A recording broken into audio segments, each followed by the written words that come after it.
یہ میری خوش قسمتی کہ میں حضور کا امت ہوں، ساری زندگی اس کا شکریہ ادا کرتا رہوں تو کہ شکر ادا نہیں۔ ہم حضور کے امتی، نبی انتظار کرتے رہے، نبی منتظر رہے۔ حضرت خلیل اللہ اللہ کی بارگاہ میں باب عصفیہم رسولا، مالک رسول بھیج دے۔ کوئی کہتا ہے لیسا بفظ ولا بغلظ، وہ ترشرو نہیں ہوگا، سخت مزاج نہیں ہوگا، ماتھے پہ شکنے لانے والا نہیں ہوگا، وہ پیار بانٹنے والا ہوگا۔ بس وہ آیا چاہ رہا ہے۔ حضرت عیسیٰ نے تو نام بھی بتا دیا نا، مبشرم برسول یاتی من بعد اسمہ احمد۔ لوگوں میں جا رہا ہوں، چلو نام بھی بتا دیتا ہوں، میرے بعد جو آنے والا اس کا نام احمد ہوگا۔ نبی انتظار، نبیوں نے انتظار کیا حضور کی امت میں ہونے کے لیے، تمنا کی۔ نستورہ راہب انتظار کرتا رہا، بحیرہ راہب انتظار کرتا رہا۔ شب ہجر کی سختیاں کوئی اس سے جا کے پوچھے، تیری راہ تکتے تکتے جسے صبح ہو گئی۔ زندگیاں گزار دی انہوں نے۔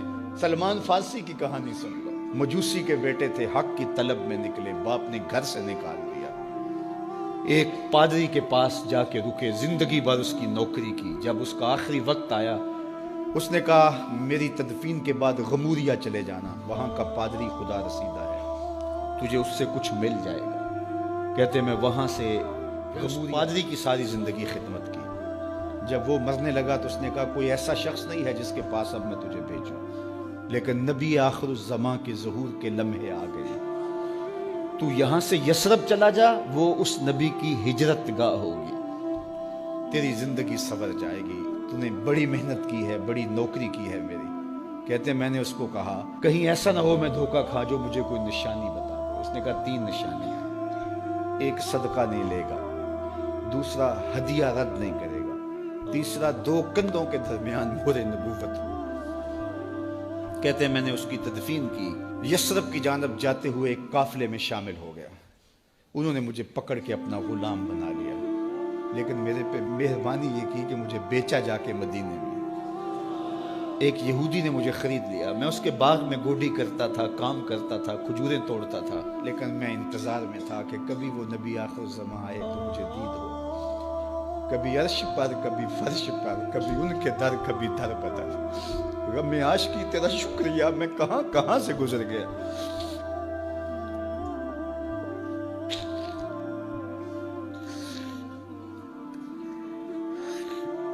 کہتے ہیں ایک دن میں اپنے باغ میں کھجوریں توڑ رہا تھا کہ ہواؤں میں مستی پیدا ہو گئی، اور ہر سمت سے طلع البدر علینا کی صدائیں گونجنے لگیں۔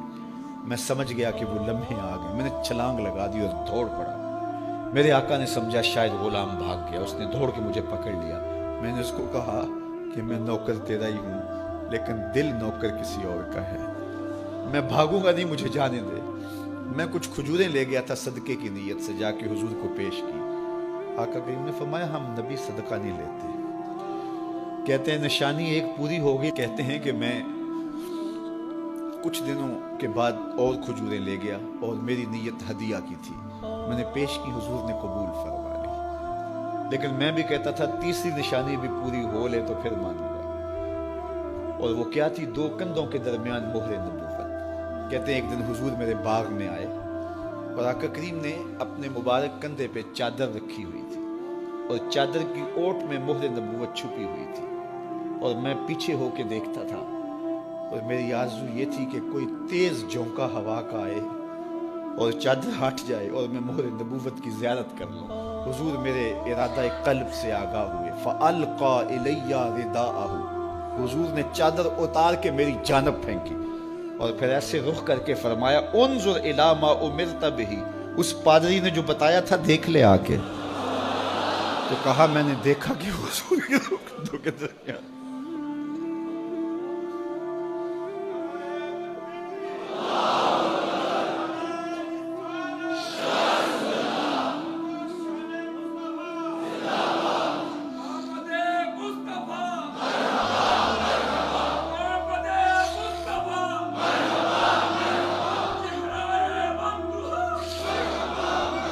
شب ہجر کی سختیاں کوئی اس سے جا کے پوچھے، تیری راہ تکتے تکتے جسے صبح ہو گئی۔ ہم نے تو کوئی انتظار نہیں کیا نا، ہم نے تو کوئی دکھ نہیں سہا، ہم سوئے تھے مقدر جاگ اٹھے، ہمارے والد مسجد سے مولوی صاحب کو بلا لائے، انہوں نے کان میں آ کے کہا مبارک ہو تو حضور کا نوکر بن کے آ رہا۔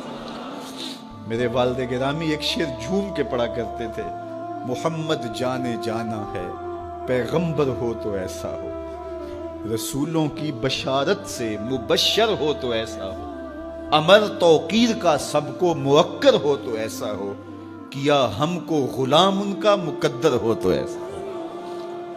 میں اپنے مقدر پہ قربان نہ جاؤں، آپ اپنے مقدر پہ نثار نہ جائیں، ہمیں وہ نبی ملا جو نبیوں کا نبی۔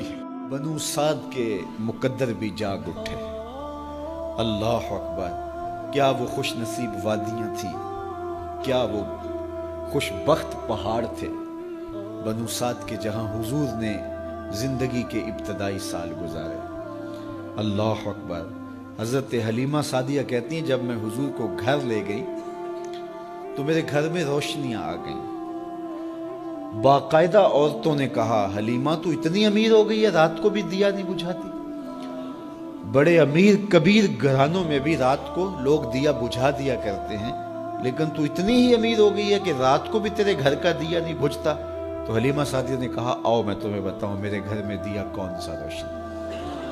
باقاعدہ ہم جولیوں کو بلایا، پالنے میں حضور تھے، اشارہ کر کے کہا ما کننا نحتاج الی السراج من یوم اخذناہ، جب سے یہ پیارا گھر آیا ہے میں نے سارے دیے توڑ دیے، دیے کی ضرورت نہ مشعل کی حاجت، عجب روشنی تو نے پائی حلیمہ، بڑی تو نے توقیر پائی حلیمہ، بنی تو محمد کی دائی حلیمہ۔ کہا ما کننا نحتاج الی السراج من یوم اخذناہ، جب سے یہ پیارا گھر میں آیا ہے میں نے سارے دیے توڑ دیے۔ جہاں روشنی چاہیے ہوتی ہے حضور کو اٹھا کے اس کمرے میں لے جاتے ہیں، وہاں انوار پھیل جاتے ہیں، روشنیاں پھیل جاتی ہیں، کیسے اجالے پھیلے، کیسی روشنیاں پھیلے۔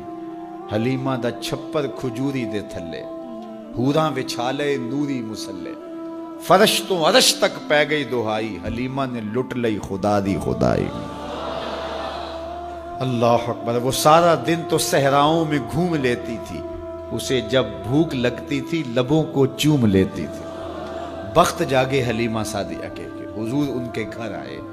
اللہ اکبر۔ جدھر سے گزرتے گئے نور پھیلتا گیا، انوار پھیلتے گئے۔ حضرت سیدہ طیبہ طاہرہ حضرت عائشہ سلام اللہ علیہ فرماتی ہیں کہ میں کچھ سی رہی تھی کہ میرے ہاتھ سے سوئی گر گئی۔ اب حضور کے گھر میں دیے میں جلانے کے لیے تیل بھی نہیں تھا، میں پریشان تھی، سوئی گر گئی، اتنے میں حضور تشریف لائے۔ حضور مسکرائے، کہتی ہے میں نے گمی ہوئی سوئی تلاش کر لی۔ اللہ اکبر۔ تو یہ روشنی تھی، یہ انوار تھے۔ اللہ اکبر۔ اذا ضحک یتلالع فی الجدر، جب حضور مسکراتے تھے سامنے والی دیواروں پہ عکس پڑتا تھا۔ اللہ اکبر۔ جب مسکراتے تھے نور پھیل جاتا تھا۔ اذا تکلم رؤیا کالنور یخرج من بین ثنایاہ، حضور کے سامنے والے دانتوں میں ہلکا سا فاصلہ تھا، اور جب آقا کریم گفتگو کرتے تھے وہاں سے نور کی کرنیں چھن چھن کے نکلتی تھیں، انوار پھیل جاتے تھے۔ ایسا نوری ماحول، ایسا نورانی چہرہ۔ حضرت ابو ہریرہ بولے کل قمر لیلۃ البدر لم ارى قبلہ ولا بعدہ مثلہ، کیا پوچھتے ہو، 14ویں رات کا چمکتا ہوا چاند تھے میرے حضور۔ پھر کہا نہیں نہیں نہیں، حضور جیسا نہ پہلے دیکھا نہ بعد میں دیکھا۔ حضرت حسان بن ثابت پاس کھڑے تھے، کہا دیکھتے کیسے، کسی ماں نے جنم دیا ہوتا تو دیکھتے۔ خدا نے وہ سچائی پن چھڑیا جدے وچ محمد نو ٹالیا سی، حسینہ جمیلہ دا منہ موڑ دیتا، محمد بنا کے قلم توڑ دیتا۔ مثل او در عالم امکان متصور نیست، حضرت شیخ مجدد کہتے ہیں حضور کی مثل بزم عالم میں ممکن ہی نہیں ہے، ہو ہی نہیں سکتا۔ اور اقبال کا لہجہ بھی دیکھیے، رخ مصطفیٰ ہے وہ آئینہ کہ اب اس سا دوسرا آئینہ نہ کسی کی بزم خیال میں نہ دکان آئینہ ساز میں۔ تو وہ پیکر تراشا، وہ پیکر تراشا، مکھ چند بدرشا شانی ہے، متھے چمک دی لاٹ نورانی ہے، کالی زلف تیک مستانی ہے، مخمور رکھی ہن مد بھریاں، کیسا جمال دیا، کیسا حسن دیا۔ اچھا بریلی کے امام سے بھی پوچھ لیجئے۔ اللہ اکبر۔ بل بل نے گل ان کو کہا، کمری نے سروے جاں فضا، بلبل کی منتہائے پرواز تو یہی ہے نا، کسی کو پھول کہتے. بلبل نے گل ان کو کہا، کمری نے سروے جاں فضا، حیرت نے جھنجھلا کر کہا یہ بھی نہیں وہ بھی نہیں. خورشید تھا کس زور پر، کیا بھر کے چمکا تھا قمر، بے پردہ جب وہ رخ ہوا یہ بھی نہیں وہ بھی نہیں. وہ حسن دیا وہ جمال دیا اللہ نے اپنے محبوب